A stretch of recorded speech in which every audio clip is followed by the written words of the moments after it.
Praise the lord. దేవునికి మహిమ కలుగును గాక. ప్రభు నామంలో మీ అందరికీ వందనాలు. అందరు బాగున్నారండి? మీరందరూ బాగున్నారని మేము విశ్వసిస్తున్నాం. ప్రతిదినం మీ కొరకు ప్రార్థన చేస్తున్నాం.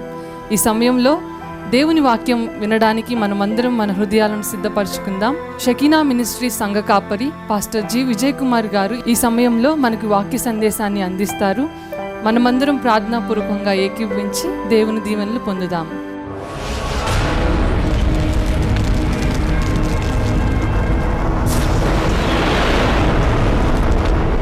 మీకు ఒక సాక్ష్యం చెప్పాలనుకున్నా. ఒక తల్లి నాకు చెప్పినటువంటి సాక్ష్యం, యథార్థంగా జరిగిన సంఘటన నేను మీకు చెబుతున్నా. కథ అయితే కథ అని చెబుతా, వాస్తవం అయితే వాస్తవం అని చెబుతా. ఒక పాస్టర్ గారు ఆ ఊరిలో ఉంటేనంట, ఆమె సంఘానికి వెళ్తుందంట అండి. వెళ్తుంటే పాస్టర్ గారు కుమార్తెని బాగా చదివించారంట. ఆ పిల్లలు పట్టణానికి వెళ్ళి, పల్లెటూరు నుంచి పట్టణానికి వెళ్ళి అక్కడ బాగా చదువుకున్నారంట. మంచి చదువులు చదువుకున్నారు. పాస్టర్ గారి కంటే కూడా ఎక్కువ చదువుకున్నారు. ఆ చదువుకున్నటువంటి సందర్భంలోనంట పాస్టర్ గారి అమ్మాయి అంట ఆ చదువుకునే స్థలంలో ఒక అబ్బాయిని ప్రేమించి వాళ్ళ నాన్నగారు చెప్పింది, డాడీ నేను ఒక అబ్బాయిని ప్రేమించాను, నేను పెళ్లి చేసుకుంటాను అబ్బాయిని. అవునమ్మా. ఆ అబ్బాయి పేరు ఏం పేరు? ఒక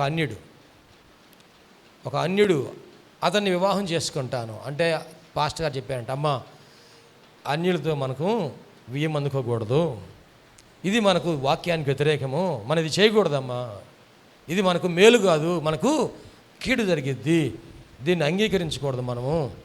ఎందుకంటే ఒకవేళ మొదట నీ మాటకు అంగీకరించి నిన్ను చర్చికి తీసుకెళ్తాను, పంపిస్తాను, అవసరమైతే నేనే దింపొస్తాను అని కూడా చెప్పొచ్చు.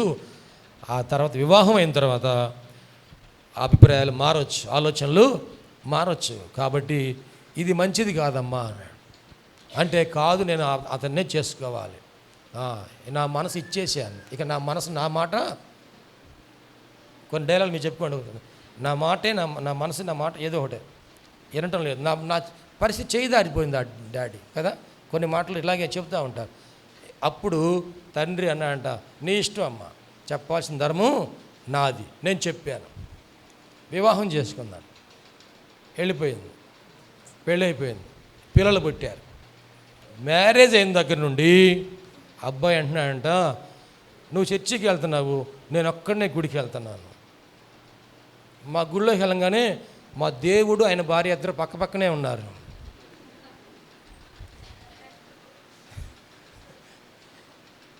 నేను ఒక్కడనే ఉండలేను, నాతో కూడా నువ్వు రావాలి.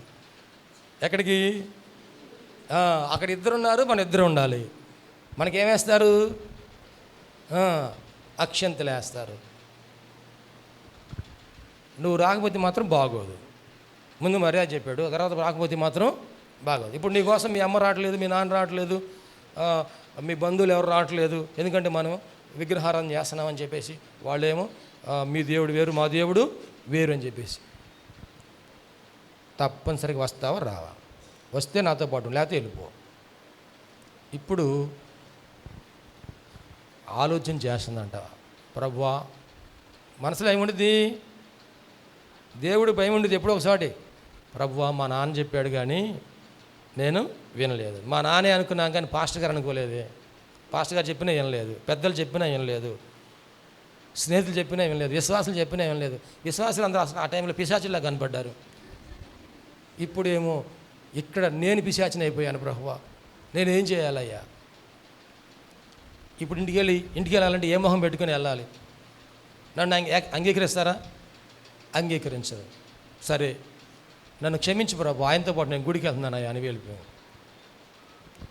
గుడికి వెళ్ళి వచ్చింది, పూజ చేయమండు, పూజ చేసాము, కొట్టింది, పెట్టింది. ఏందో అర్థం చేసుకోండి, దేవునికి స్తోత్రం. ఏం కొట్టిందో ఏం పెట్టిందో. దీపావళి పండుగ వచ్చింది. దీపావళి పండుగ పొద్దున్నే పూజ కార్యక్రమం చేయమన్నాడు, చేసింది. సాయంత్రం టపాకాయలు తీసుకొచ్చారు. ఏమెందుకు వస్తారు? కాకర పువ్వులు తెచ్చారు, భూచక్రాలు తెచ్చారు, విష్ణు చక్రాలు తెచ్చారు, మతాబులు తెచ్చారు, అవ్వాయి సువ్వాయిలు తెచ్చారు, లక్ష్మీ బాంబులు తెచ్చారు. ఇంకేం తెచ్చారు? వంకాయ బాంబులు తెచ్చారు.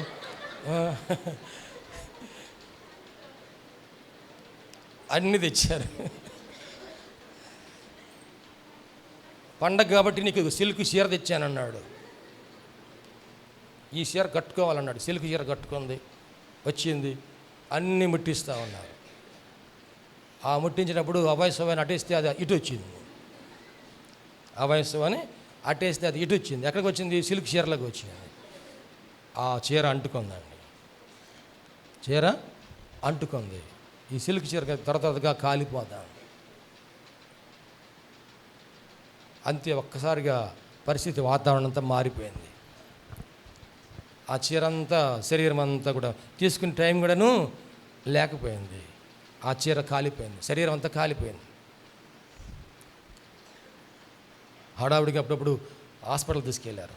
ఆ అంటుకుపోయిన చీర, కాలిపోయిన చీర, శరీరం అంతా, లోపల ఉన్న బట్టలు అన్నీ కాలిపోయినాయి. అంత కూడాను కాలిపోయింది. డాక్టర్ గారు తీసుకెళ్తే చాలా పర్సంటేజీ శరీరం అంతా కాలిపోయింది. జాగ్రత్త గమనించండి. మనము దేవుని మీద తిరుగుబాటు చేస్తే ఆయన ఏం చేస్తాడంట? తిరుగుబాటు చేస్తాడంట. సరెండర్ అయితే హత్తుకుంటాడంట. సరెండర్ అయితే హత్తుకుంటాడంట.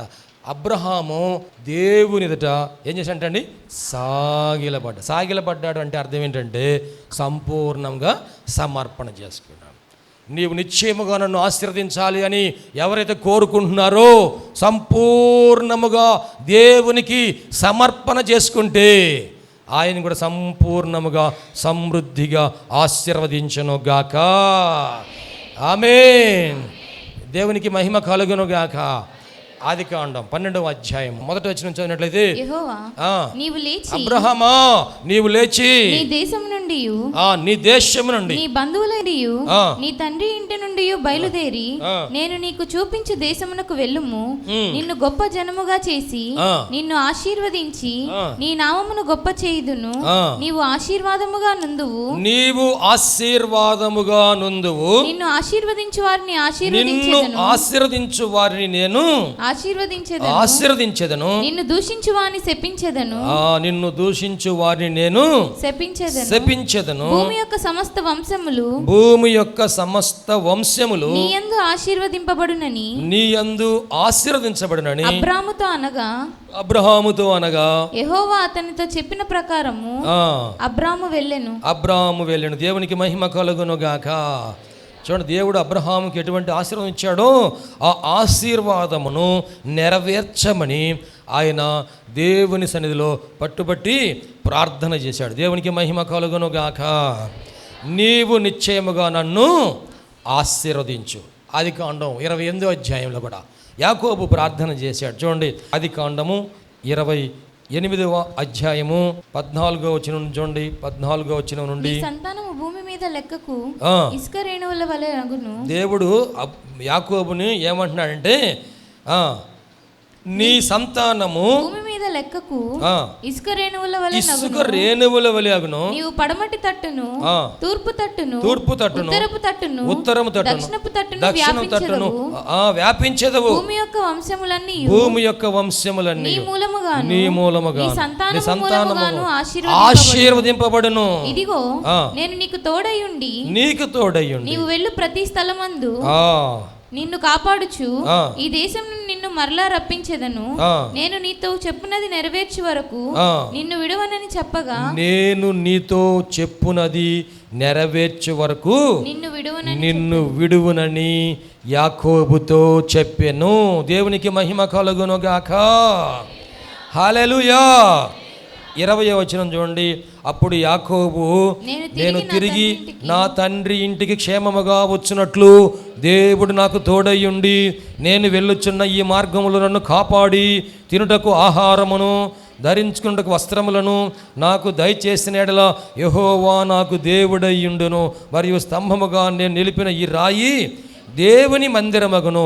మరియు నీవు నాకిచ్చు యావత్తులో 10వ వంతు నిశ్చయముగా నీకు చెల్లించదనని మ్రొక్కుకొనెను. దేవునికి మహిమ కలుగును గాక. హల్లెలూయా, హల్లెలూయా. దేవుడు యాకోబుతో మాట్లాడుతున్నాడు.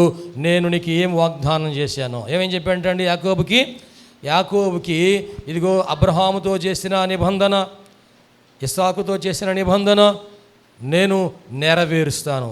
నీ సంతానం ఎలాగుంటుంది? ఆకాశమందలి నక్షత్రముల వలె, సముద్ర తీరమందలి ఇసుక రేణుల వలె నిన్ను నేను వ్యాపింపజేస్తాను. ఎటువైపునంటండి? తూర్పు తట్టుకు పడమటానికి, ఉత్తరానికి దక్షిణానికి, అంటే నలుదిక్కుల భూదిగంతముల వరకు నిన్ను నేను వ్యాపింపజేస్తాను. యాకోబా, నీకు చెప్పినది నెరవేర్చే వరకు నేను నిన్ను. మనం చాలాసార్లు ప్రార్థన, ప్రభు నన్ను విడిచిపెట్టబోకయ్యా అని మనం అంటుంటాం. కానీ దేవుడే అంటున్నాడు యాకోబుతో, యాకోబుకి ఇచ్చిన స్పెషల్ ఆఫర్ ఏంటంటే, నేను చెప్పింది నెరవేర్చే వరకు నేను నిన్ను విడువను. దేవునికి మహిమ కలుగును గాక. చూడండి, తండ్రి బిడ్డ చేపట్టుకుంటే బిడ్డని విడిచిపెట్టాడు. కానీ బిడ్డ కనుక తండ్రి చేపట్టుకున్నాడు అనుకోండి, బిడ్డ ఏం చేస్తాడు? ఆ పక్కన ఏదో రంగురంగుల బెలూన్స్ కనపడంగానే, రంగుల లోకం కనపడంగానే బిడ్డ ఏం చేస్తాడు? తండ్రి చేతిని విడిచిపెడతాడు. కానీ తండ్రి పట్టుకున్నాడు అనుకోండి, ఒకవేళ బిడ్డ అటు గుంజుకున్నా కానీ ఏం చేస్తాడు తండ్రి? అటు కాదు మనం వెళ్ళాల్సింది, రంగులు అంతా ఉట్టి రంగులు మాయా, అటు కాదు మనం వెళ్ళాల్సింది, ఇదిగో ఈ దారిలో మనం వెళ్ళాలి. ఇది ఇరుకు దారి కదా, ఇరుకు దారిలోనే నేను మీకు విశాలతను కలుగు చేస్తాను, నీవు నడవలసిన త్రోవ ఇది అని తండ్రి నడిపిస్తూ ఉంటాడు. దేవునికి మహిమ కలుగును గాక. యాకోబు, నీతో చెప్పినది నేను నెరవేర్చే వరకు నిన్ను నేను విడువను. మరి అటువంటి దేవునికి మనం ఇంకెంత ప్రార్థన చేయాలండి కదా? అటువంటి దేవుడిని ఎంత గట్టిగా మనం అడగాలి? నిశ్చయముగా నీవు నన్ను ఆశీర్వదించి.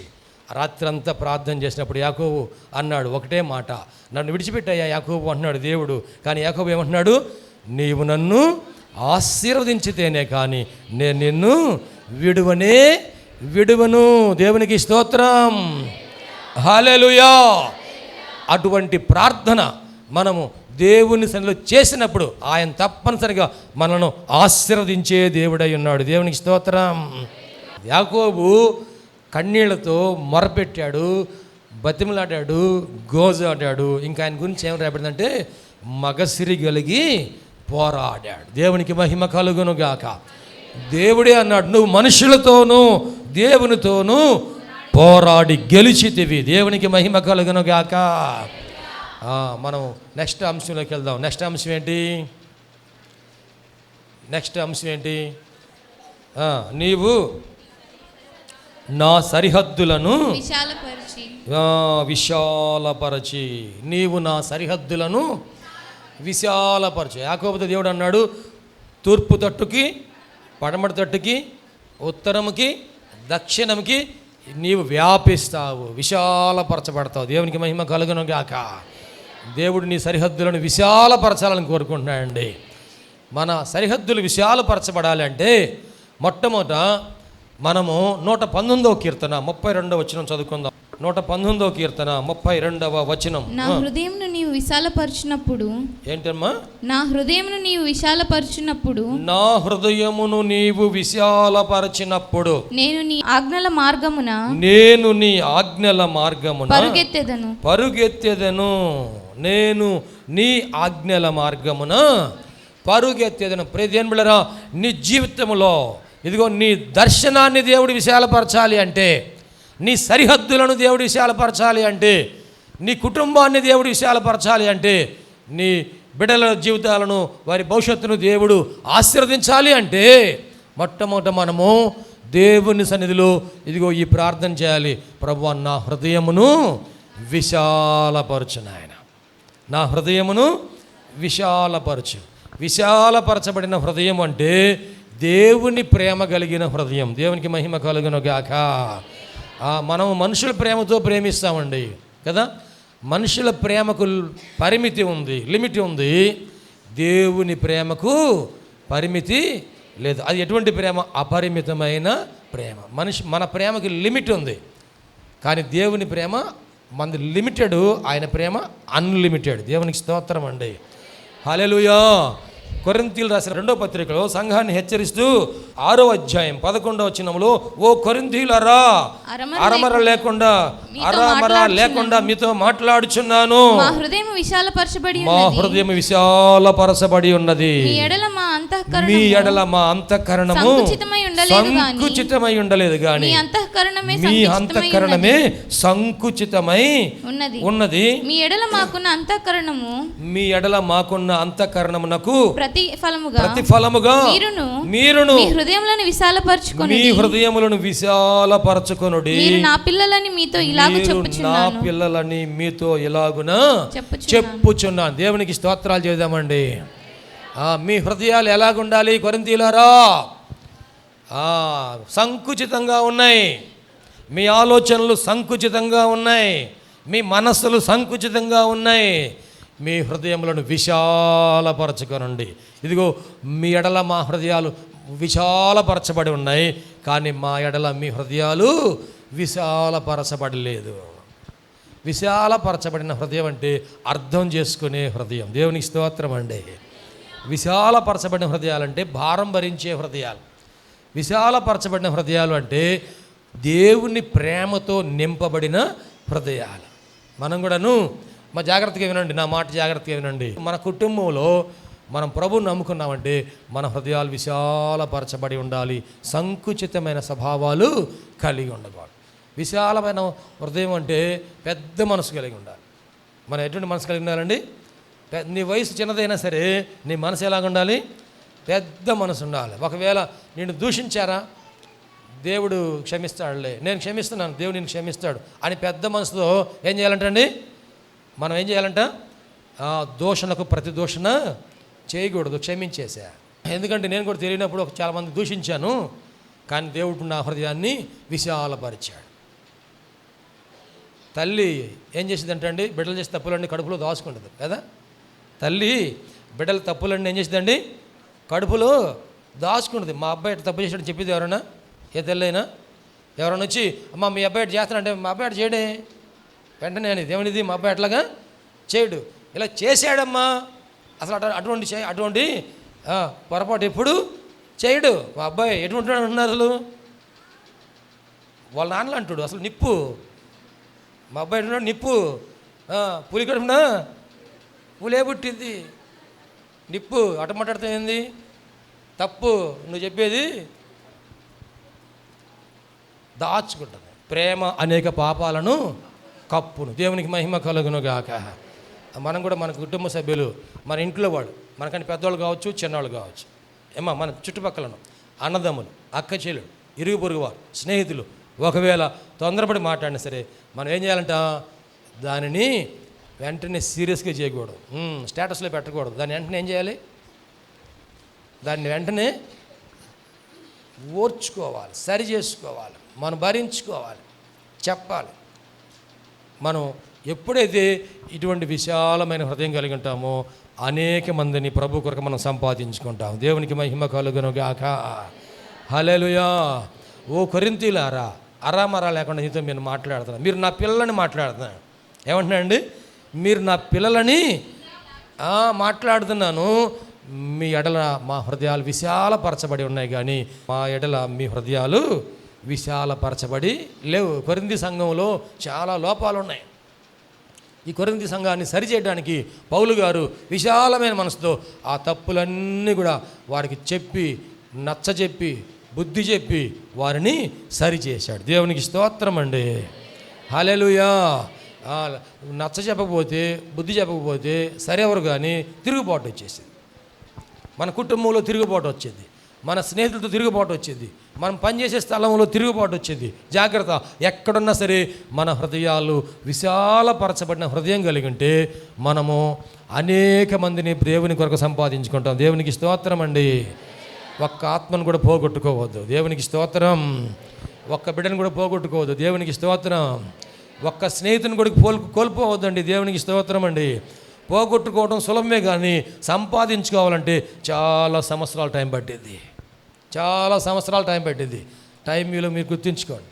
టైం విలువ మీరు గమనించండి. మీ జీవితంలో పోగొట్టుకున్న డబ్బులు సంపాదించుకోవచ్చు, బంగారం సంపాదించుకోవచ్చు, ఆస్తిపాస్తులు సంపాదించుకోవచ్చు, స్థలాలు పొలాలు సంపాదించుకోవచ్చు, మేడలు మిద్దెలు సంపాదించుకోవచ్చు, వస్తు వాహనాలు సంపాదించుకోవచ్చు. పోగొట్టుకున్న సమయాన్ని మరలా మనము సంపాదించుకోలేము. ఒక స్నేహం పోగొట్టుకుంటే మరలా సంపాదించుకోవాలంటే చాలా కష్టం. మనం మారు మనసు పొందొచ్చాము, కానీ వాళ్ళు మాత్రం లోకస్తులు మారు మనసు పొందరు. మనము అన్నీ చాలా జాగ్రత్తగా వాడుకుంటూ ఉంటాం, కానీ సమయం విషయం వచ్చేసరికి దాన్ని నిర్లక్ష్యం చేస్తూ ఉంటాం. మా మేనల్లుడు వాళ్ళ అమ్మాయి మా ఇంటికి వచ్చినప్పుడు నేను షర్ట్ వేసుకుంటున్నా, బనియన్ మీద ఉన్నా. నా బనియన్ చూసి అంది, మాస్టర్ గారు మీ బనియన్ కూడాను బెజ్జాలు ఉంటాయా అంటే నేను అన్నాను, ఈ బనియన్ని ఎంతవరకు ఉపయోగపడుతుందో అంతవరకు ఉపయోగించుకుంటానమ్మా, అంత జాగ్రత్తగా వాడుకుంటాను. నా చెప్పులు అరిగిపోయిన దాకా నేను వాడుకుంటా ఉంటా. నేను సబ్బు అది చిన్న వీళ్ళ చేతికి పనికి అంతవరకు దాన్ని సాదుతానే ఉంటాను. రూపాయి జాగ్రత్త, ఎందుకంటే నేను అక్కడి నుంచి వచ్చాను కాబట్టి నాకు రూపాయి విలువ నాకు తెలుసు కదా. చాలామంది చాలా విషయాలు చాలా జాగ్రత్తగా ఉంటారు కదా. కానుక ఇచ్చేటప్పుడు ఎన్నిసార్లు ఆలోచన చేస్తారు, అసలు అంత ప్రార్థన చేస్తారో నాకు అర్థం కాదు. కానుక ఇచ్చేటప్పుడు ఎన్నిసార్లు ఆలోచన చేస్తారు. ఫంక్షన్లు అంటే ఎంత పరిగెత్తుతారో, మందిరానికంటే మాత్రం పెళ్ళి నడక కదా. క్యాట్ వాక్ నడుచుకుంటూ వస్తారు మందిరానికి వచ్చేటప్పుడు. సినిమాకి వెళ్ళే వాళ్ళు చూడండి పరిగెత్తుకుంటూ వెళ్తారు, ఎందుకంటే డబ్బులు పెట్టి టికెట్ కొన్నాం కాబట్టి అది అక్కడ అయిపోయిద్దేమో, ఫస్ట్ అయిపోయిద్దేమో, కొంత అయిపోయింది నాకు అర్థం కాదేమో, టికెట్ అంతా వేస్ట్ అయిద్దేమో. అనవసరమైన వాటి కోసము మనము సమయం కేటాయిస్తాం, అనవసరమైన వాటిని జాగ్రత్త చేస్తున్నాం, కానీ అవసరమైన వాటిని మార్తా విస్తారమైన పనులు పెట్టుకొని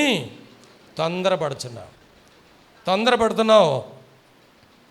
మరియ ఉత్తమమైంది ఏర్పాటు చేసుకుంది, అవసరమైంది ఒక్కటే. దేవునికి మహిమ కలుగును గాక. హల్లెలూయా.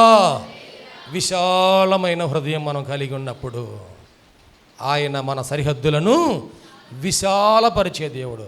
యెషయా గ్రంథంలో ఒక వాగ్దానం, నీ సరిహద్దులను ఆయన విశాలపరుస్తున్నాడు, నీ గుడారపు తాళ్లను సాగజేయము అన్నాడు. యెషయా గ్రంథంలో 54వ అధ్యాయం 2వ వచనం. నీ గుడారపు స్థలమును విశాలపరచుము, నీ నివాస స్థలముల తెరలు, నివాస స్థలము యొక్క తెరలను నిరాటంకముగా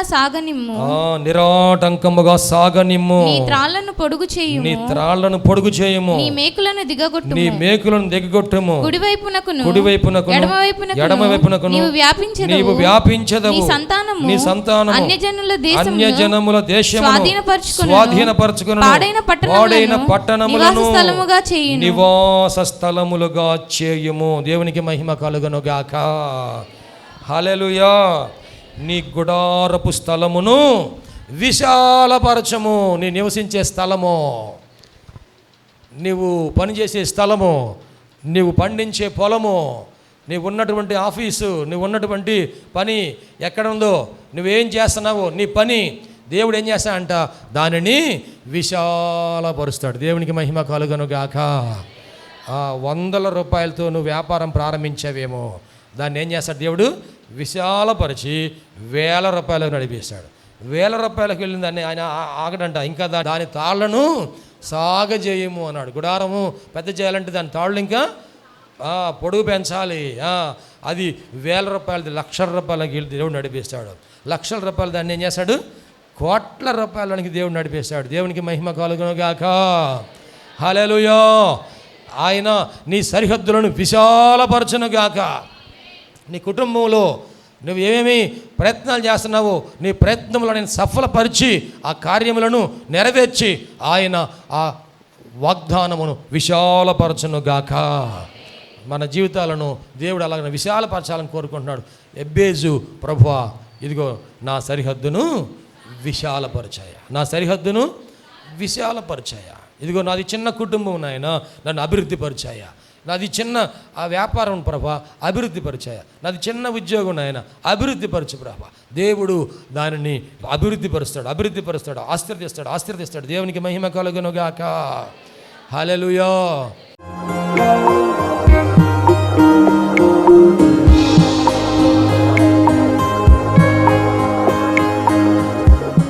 ప్రభునందు ప్రియ దేవుని బిడ్డలారా, ఎంతవరకు దేవుని వాక్యం విన్నందులకు ప్రభునామమున వందనాలు తెలియజేస్తున్నాం. మనం అందరం ప్రార్థనలో ఏకీపిద్దాం. తలలు వంచి కనులు మూసుకొని ప్రార్థనలో ఏకీపిద్దామండి. ప్రార్థించుకుందాం. మహోన్నతుడైన దేవ, పరిశుద్ధుడైన మా ప్రభువా, నీ పరిశుద్ధమైన పాదములకు వందనాలు. ఇదిగో నాయనా, ఈ వాక్యము ద్వారా మాతో మీరు మాట్లాడినందుకు వందనాలు ప్రభువా. అవును, నువ్వు సజీవుడైన దేవుడువయ్యా, మాట్లాడే దేవుడవు ప్రభా. ఈ వాక్యం మా హృదయంలో పదిలిపరుచుకుంటూ సహాయం చేయండి. సంపూర్ణమైన మారు మనసు మాకు దయచేయండి. పాప క్షమాపణ అనుభవం మాకు దయచేయండి. రక్షణ ఆనందం మాకు దయచేయండి ప్రభువా.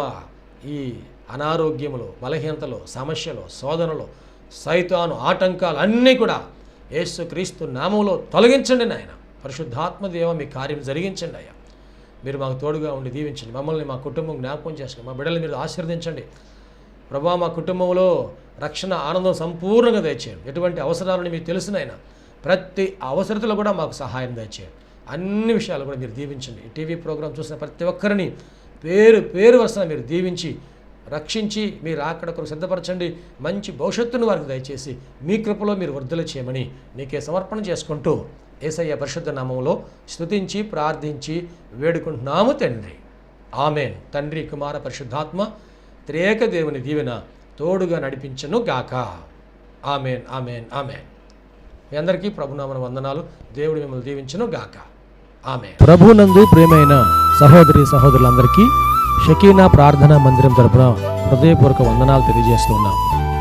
దేవుని కృప వలన 2012వ సంవత్సరంలో 350 గజముల స్థలంలో ఈ మందిరం నిర్మించుకోవడానికి ప్రభు కృపించారు.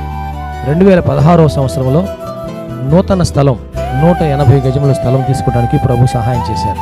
ఈ సమయంలో ఈ స్థలం అంతటిలో కూడాను మందిరం నిర్మించుకోవడానికి ప్రభు ఏర్పాటు చేసి ఉన్నారు కనుక ఈ మందిర నిర్మాణం, పాత మందిరం తీసివేసి నూతన మందిర నిర్మాణం కార్యక్రమం ప్రారంభించబడిందని దయచేసి ఈ మందిర నిర్మాణం కొరకు మీరు అందరూ ప్రార్థన చేయాలని, ప్రేరేపించబడిన వారందరూ కూడాను ఈ మందిర నిర్మాణంలో 106 అడుగుల పొడవు, 45 అడుగుల వెడల్పు కలిగిన ఈ స్థలం అంతట్లో మందిర నిర్మాణం స్లాబ్ వేయటం జరుగుతుంది కనుక దయచేసి ప్రేరేపించబడిన వారందరూ కూడా మీ ఆర్థిక సహాయ సహకారాలు అందించి ప్రార్థించి మీరు దీవించబడాలని ప్రభునామమున మనవి చేస్తున్నాం. ఈ స్క్రీన్ మీద చూపించబడుతున్న నంబర్కు మీరు ఫోన్పే కానీ, గూగుల్ పే కానీ, లేక మా అకౌంట్ నెంబర్కి మీరు కానుక పంపించి సహాయం చేయాల్సిందిగా కోరుతున్నాం. లేక మీరు ప్రత్యక్షంగా వచ్చి ఈ మందిర నిర్మాణ కార్యక్రమాన్ని చూసి మీరు కానుక అందించి దీవించబడాలని ప్రభునామమున మనం చేస్తాం. ప్రభు మనందరికీ తోడుగా ఉండి ఆశీర్వదించును గాక. ఆమె. షకీనా ప్రార్థనా మందిరంలో ఆదివారపు ఆరాధనకు మా ఆహ్వానం. అనారోగ్యంతో బాధపడుచున్నారా? దురాత్మలతో పీడింపబడుచున్నారా? పాపపు అలవాట్లు మానలేకపోతున్నారా? కుటుంబ సమస్యలతో కృంగిపోతున్నారా? భవిష్యత్తు గురించి భయపడుచున్నారా? షకీనా ప్రార్థనా మందిరానికి ఇదే మా ఆహ్వానం. రక్షణానందం పొందడానికి, ఆరోగ్యము, ఆశీర్వాదం పొందడానికి, పరిశుద్ధాత్మ అభిషేకం పొందడానికి, ప్రభు రాకడ కొరకు సిద్ధపడుటకు ఆదివారం ఉదయం 7:30 గంటలకు జరుగు ఆరాధనకు అందరికీ ఇదే మా ప్రేమపూర్వక ఆహ్వానం. షకీనా మెలోడీస్ అను మా పాట DVDలు, CDలు మరియు పాటల పుస్తకములు మా యొద్ద లభించును మరియు గుంటూరులోని ప్రబోధ బుక్స్టాల్ నందు మీకు లభించును. ఈ సందేశం మీకు ఆశీర్వాదకరంగా ఉందని నమ్ముచున్నాం. మీ ప్రార్థన అవసరతలకు మరియు మరిన్ని వివరములకు సంప్రదించవలసిన మా address pastor G. Vijay Kumar గారు, షకీనా ప్రార్థనా మందిరం, శారదా కాలనీ, 32వ లైన్, గుంటూరు. మా ఫోన్ నంబర్స్ 9963242497 మరియు ఒక నంబర్ 8885539777.